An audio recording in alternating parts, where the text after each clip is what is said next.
ตื่นจับออกโอ้ยลูกบุได้จับแต่ตะนวดนะ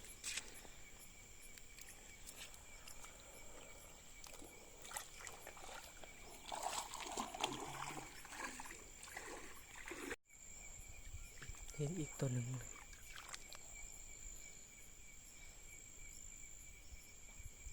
โอ้ย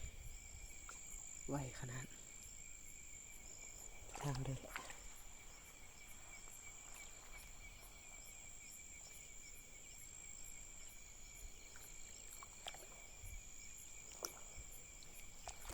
เห็นมัน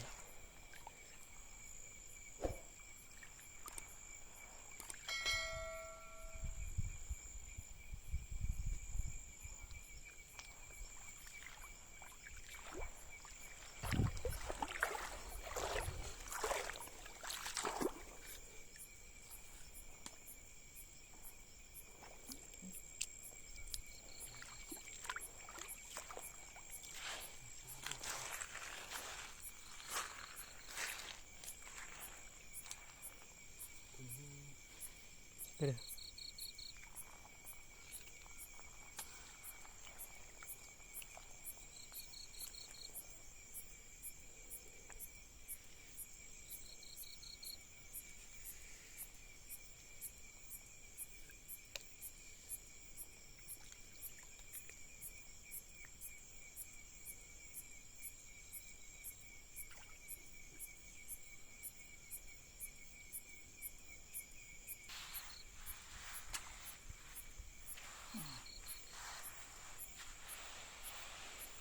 อีกตัวนึงกุ้งไรนี่กุ้งก็ดูปลาคออีกอ่ะ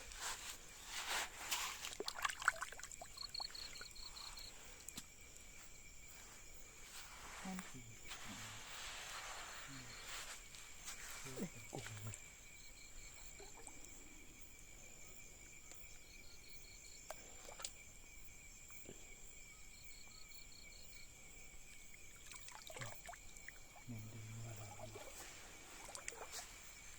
น้ำคุณทางนี้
นี่กุ้ง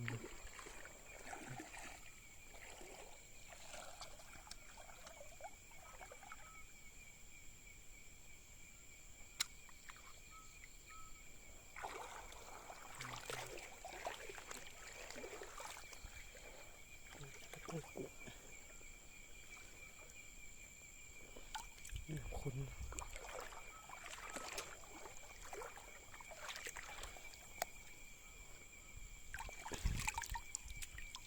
ได้เถอะ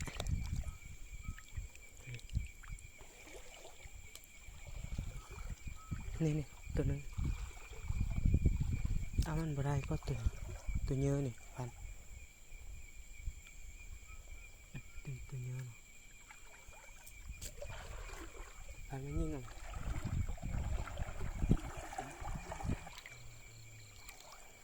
มังป่า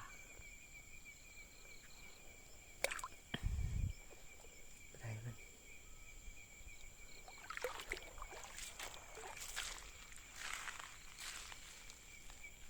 กุ้งควายไปมันไปแล้ว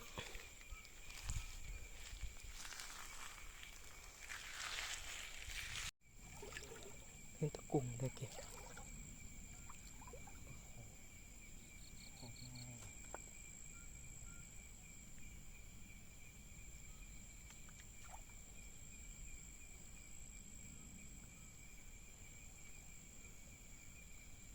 เสียงสูงตัวปลาจาก เสีย จับมันเอาเลย เอาคือบ่เอาตะกุ้งมาตัวนี้เนี่ยเห็นไหม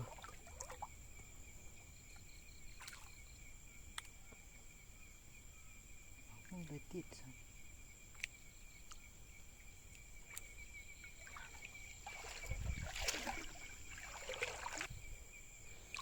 กุ้งข้าวจอกอันนี้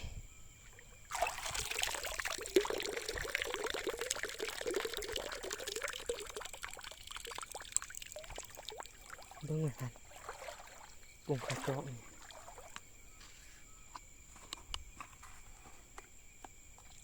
เนาะ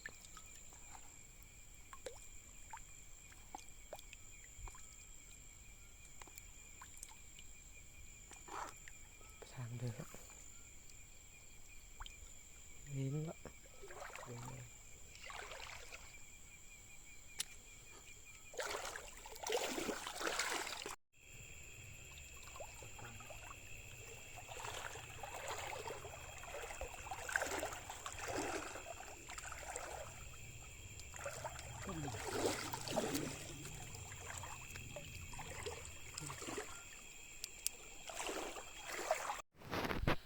ตอนนี้เรามาฮอดเฮือนแล้วเนาะ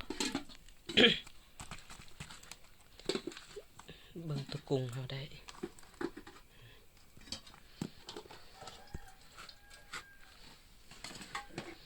กุ้งก็ได้ปลาก็ได้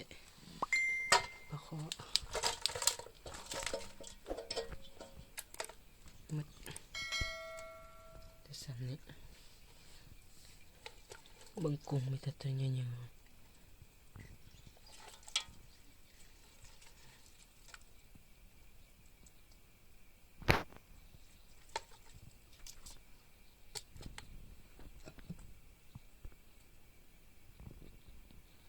มีแต่ตัวเยอะๆปลาคอกลางเบิดเลยปลาคออันนี้ตัวหนึ่งคอสอนคอกลางเบิด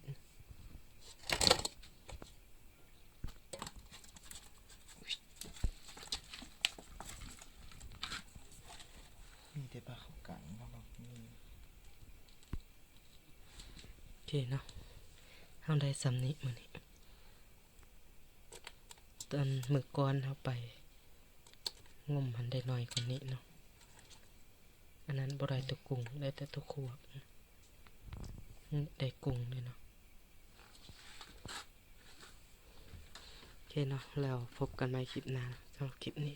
ขอจบไว้ซ้ำนี้เนาะถ้าติดตามคลิปต่อไปจะพาทุกคนไปเฮ็ดหยังอีกนี่